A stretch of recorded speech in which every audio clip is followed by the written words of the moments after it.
aprieta para que no mueras. Y yo voy a pasar frente a ti y tú solo vas a ver mi espalda, porque mi cara no la puedes ver. Te voy a dejar que veas un fragmento de mi espalda, de la parte de atrás, del Shekinah, de la presencia, de la gloria de Dios. Aleluya.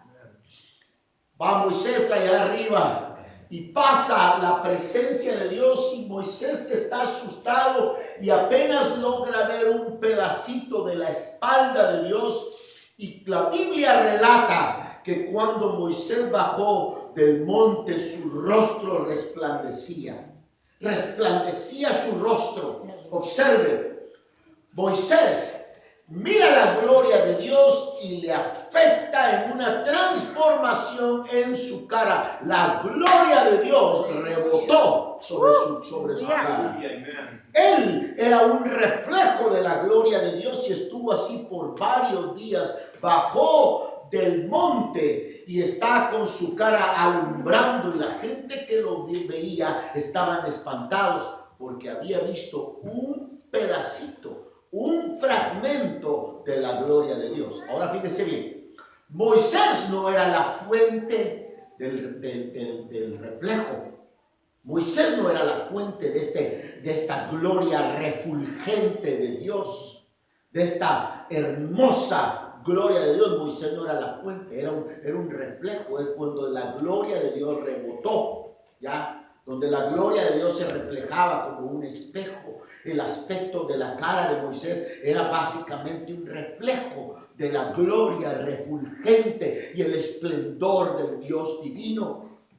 Ahora, un caso diferente es cuando vemos nosotros la transfiguración de Jesús allá en el monte. Jesús, él sí era la fuente de la gloria y el esplendor. Él no era un rebote, él no era un reflejo, él era la fuente. Y por esta razón los evangelistas escribieron específicamente en Juan capítulo 1 verso 14, cuando dijeron: y aquel verbo fue hecho carne y habitó entre nosotros, y vimos su gloria como la gloria del unigénito del Padre, lleno de gracia y de verdad. Aleluya. Es que vea, cuando nosotros observamos a Jesús, cuando apreciamos a Jesús, todo lo demás se nos hace secundario. Aleluya. Cuando la gente experimenta la presencia, el esplendor de Dios, su gloria manifestada, cuando logramos entender un poco más de la información que la Biblia nos presenta, podemos apreciar más la persona de Jesús. Aleluya. Quiero presentarles este caso a la luz de la palabra. Creo que ese es nuestro problema muchas veces, que hablamos muy poco de Jesús y hablamos mucho de nuestros problemas.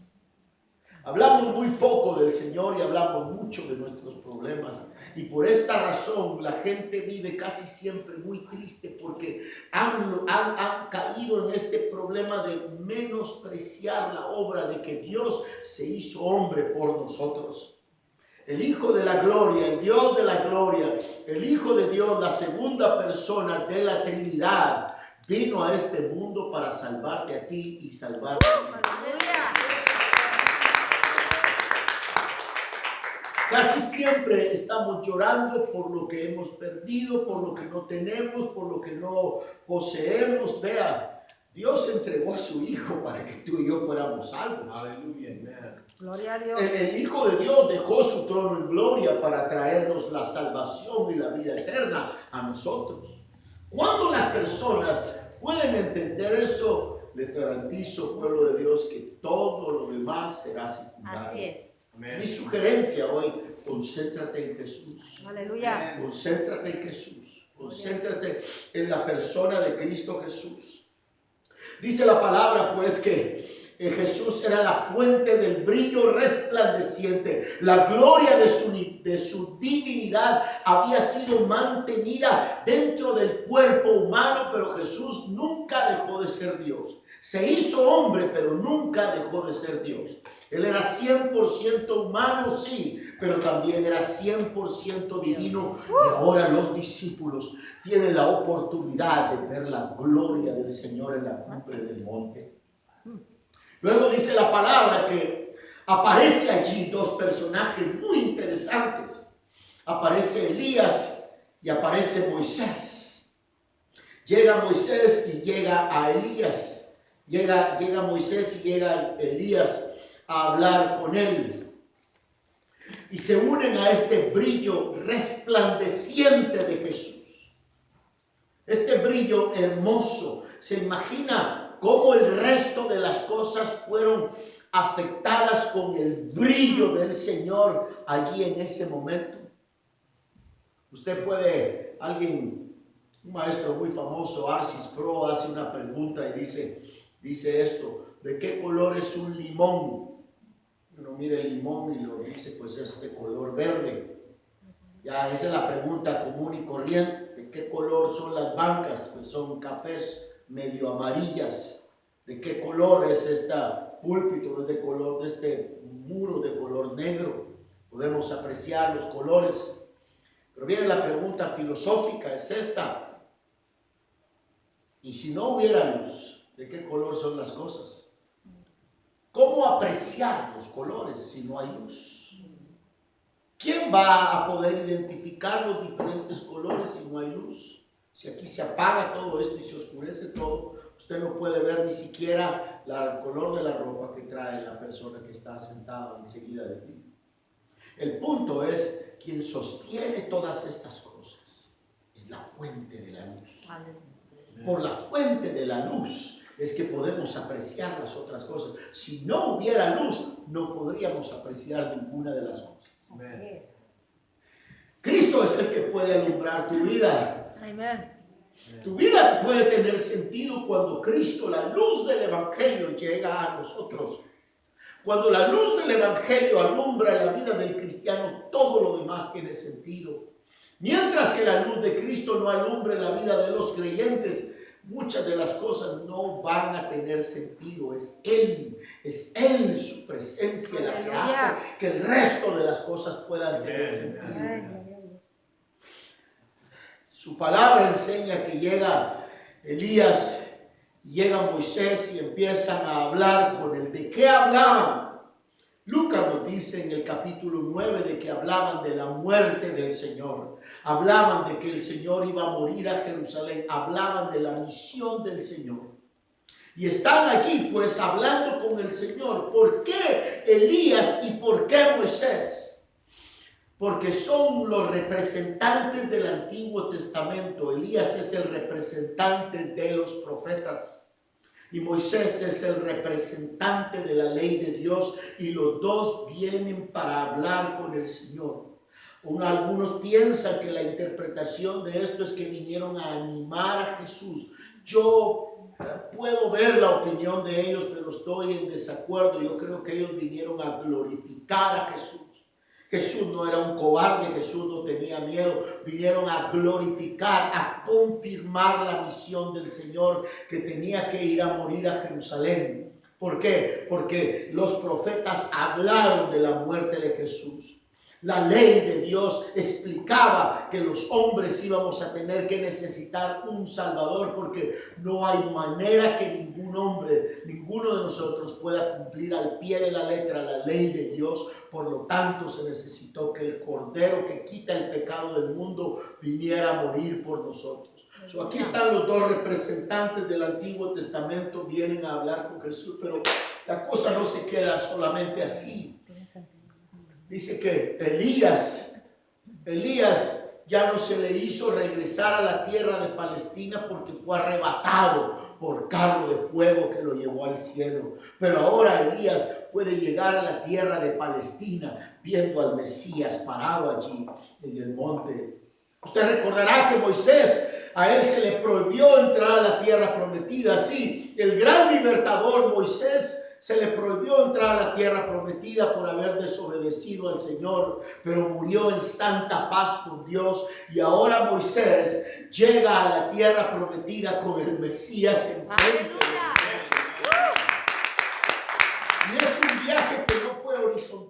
donde tiene que cruzar una frontera. Fue un viaje vertical que desciende desde el cielo para poner sus pies en la tierra prometida, que siglos antes no se le había permitido entrar. Ahora viene aquí, pero no solamente a apreciar la tierra, sino a ver a la razón de la tierra, al Hijo de Dios, ahí parado, frente a sus ojos.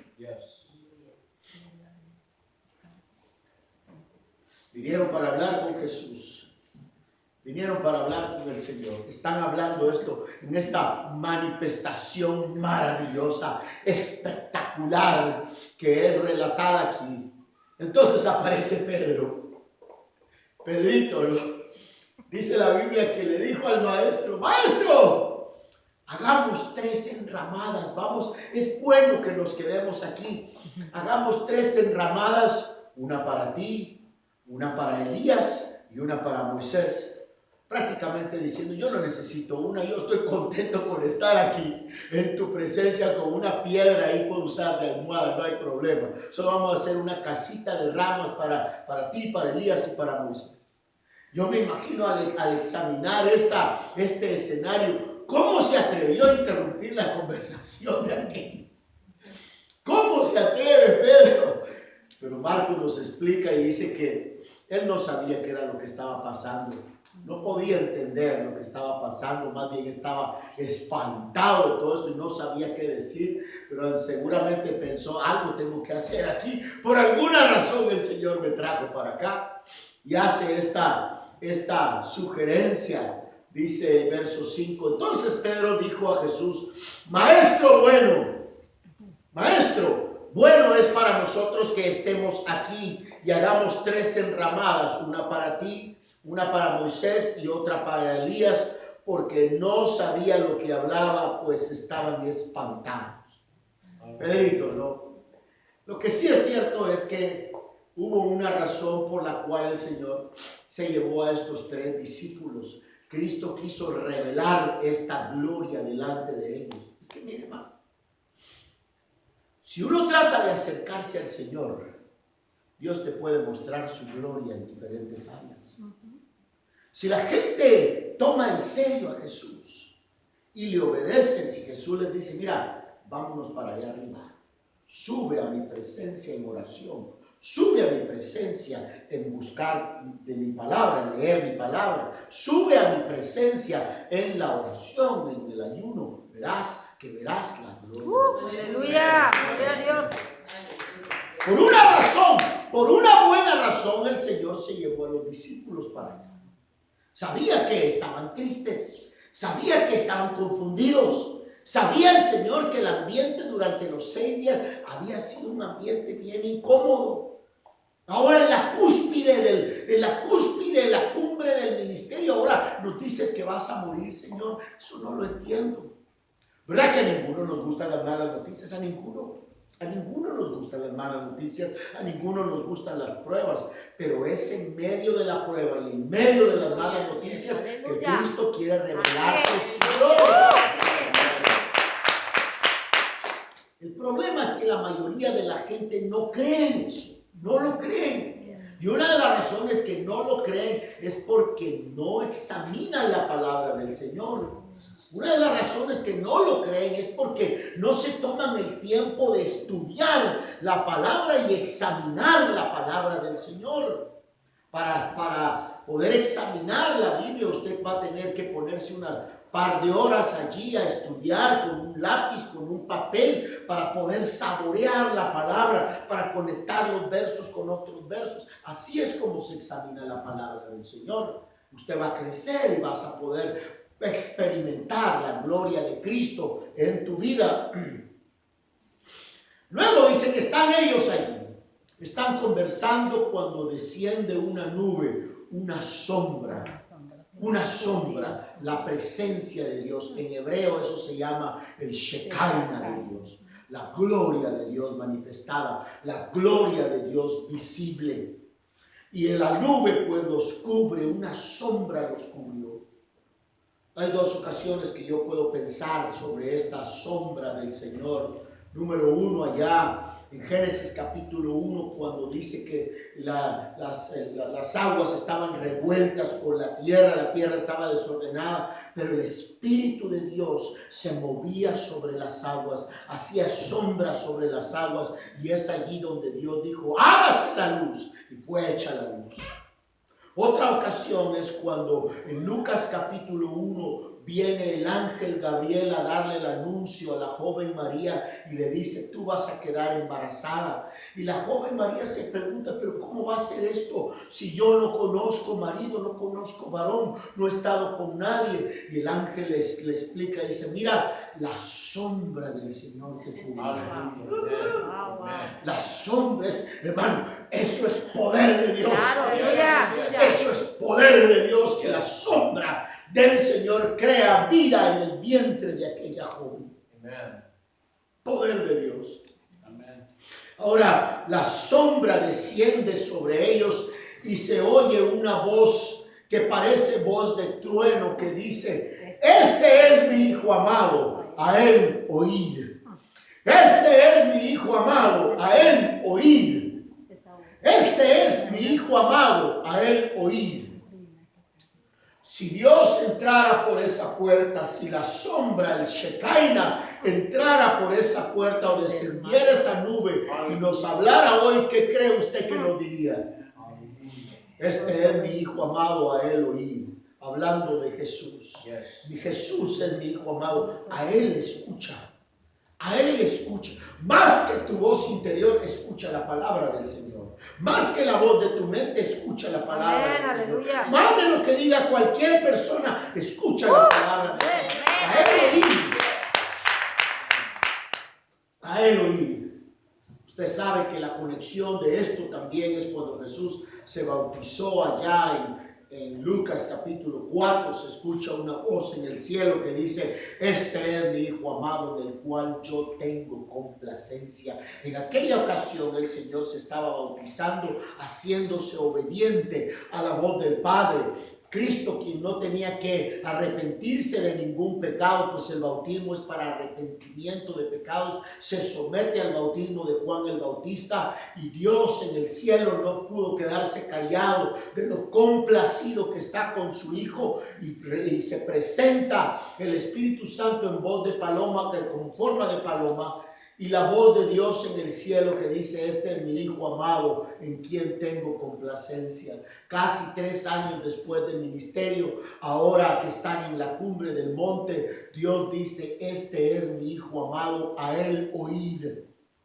Buen consejo, podría terminar este mensaje esta mañana aquí mismo. Jesús te habla hoy y te dice, escucha mi palabra, a él oír. Si Jesús, si Dios viniera, y si la nube, si una fracción de la nube viniera hoy y se posara enseguida de ti, ¿qué crees que te diría? Escucha a mi hijo amado, escucha la voz de él, escucha lo que mi hijo te habla. Aleluya. Pueblo de Dios, este mundo está sufriendo hoy. Anoche estábamos orando por una persona aquí, alguien familiar de alguien que conocemos, de unos jóvenes que vienen a ayudarnos a veces aquí. Recibimos la noticia que la persona murió esta mañana. Este mundo recibe muchas malas noticias. Muchas malas noticias hay hoy en día, pero Cristo tiene buenas noticias. A él oír, a él oír. Estás pasando por una situación difícil, es una manera que Dios usa a veces para decirte, acércate a mí, acércate a mí, acércate a mí. Es en las pruebas donde yo aprendí a caminar y a depender de Dios. Fue en una prueba terrible donde yo aprendí a depender de Dios, a agarrarme de la mano de Él y no soltarme. Fue así, fue así. Ya yo predicaba sobre él, hablaba de él, pero no había conocido su presencia y haber aprendido a depender de él. Los discípulos fueron impactados ese día. Ahora dice que está pasando todo esto. Escuchan la voz del Padre confirmando a su Hijo, y luego dice que todo desapareció y vieron a Jesús solo. más confundidos todavía los discípulos, más espantados. Y luego dice que se quedaron solos y Jesús les mandó esto. Después que ellos habían escuchado la voz: este es mi hijo amado, a él oíd. Ahora el Señor procede para darles a los discípulos una instrucción específica que dice: miren, no vayan a decir nada. No vayan a decir nada. Y ahí mismo en el verso explica por qué. Dice el verso número 9: y descendiendo ellos del monte, les mandó que a nadie dijesen lo que habían visto, sino cuando el Hijo del Hombre hubiese resucitado de los muertos. En otras palabras, el Señor les mostró su gloria transfigurándose frente a sus ojos. Escucha la voz del Padre que confirma el ministerio del Hijo, y ahora Jesús procede a darle una instrucción específica a sus discípulos diciendo: miren, no digan nada a nadie. ¿Por qué razón, Jesús? Porque ahorita el enfoque es en mi muerte, no en la resurrección. Hasta después que yo resucite, hasta que ustedes miren al Hijo del Hombre resucitar, entonces puede contar a los demás lo que han visto ahora. Si ustedes van ahorita, no lo van a entender. Lo que podemos nosotros aplicar aquí para nuestras vidas, además de observar la grandeza del Señor y lo perfecto de su trabajo, es que podemos nosotros apreciar esto y aprender esto, que Dios trabaja por etapas. El Señor trabaja en una etapa, luego trabaja en otra etapa y luego en otra etapa. Ahorita no digan nada porque el enfoque ahorita está en mi muerte.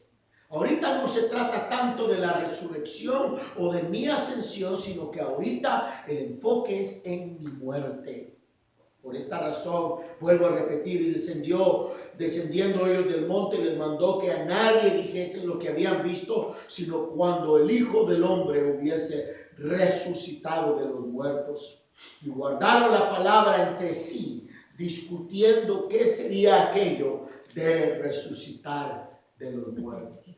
No, los discípulos, mire pues, aunque no entendieron lo que habían visto, mucho menos entender la instrucción que el Señor les dio, procedieron a obedecer, y dice que no dijeron nada a nadie. Sin embargo, ellos tienen dudas, y entre estos tres se preguntaban: ¿a qué se referirá el Señor? ¿Qué quiere decir con esto? ¿Qué será todo esto? No entendían, pero obedecieron. No lo entendían, pero obedecieron. Ya. La aplicación aquí para nosotros es que habrá ocasiones que no lo vamos a entender todo. Pero Dios todavía sigue diciendo: yo quiero que me obedezcas. Ahorita no vas a entender, hasta después vas a entender. Pero ahorita quiero que me obedezcas. ¿Por qué? Porque es allí donde radica la confianza. Es allí donde radica la confianza. Aleluya. Que aunque no lo entendamos todo, decidimos obedecer al Señor. Amen. Uno de nuestros grandes problemas es que queremos entenderlo todo para poder obedecer. Uno de nuestros grandes problemas.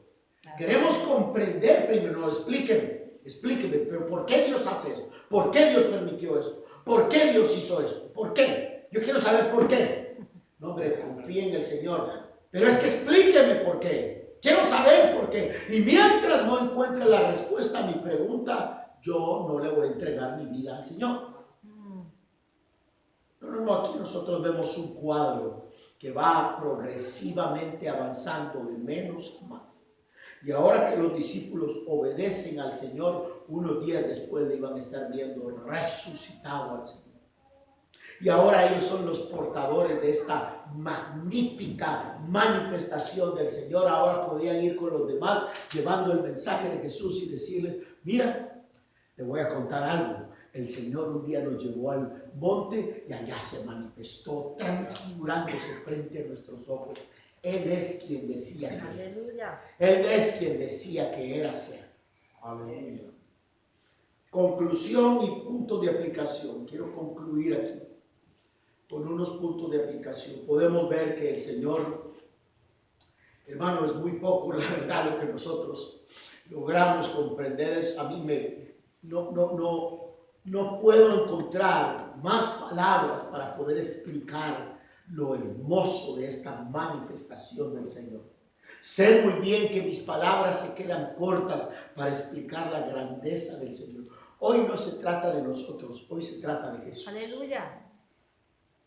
De cómo el Rey de la Gloria desciende del cielo para morir por nosotros, pero durante ese periodo de tiempo que estuvo aquí en la tierra, manifestó su gloria divina. ¿Cómo no apreciarle? ¿Cómo no alabarle? ¿Cómo no darle gracias por lo que Él ya ha hecho por nosotros? Sufres por lo que todavía no has recibido. Observa lo que el Señor ya hizo por nosotros. Observa lo que el Señor ya hizo por nosotros.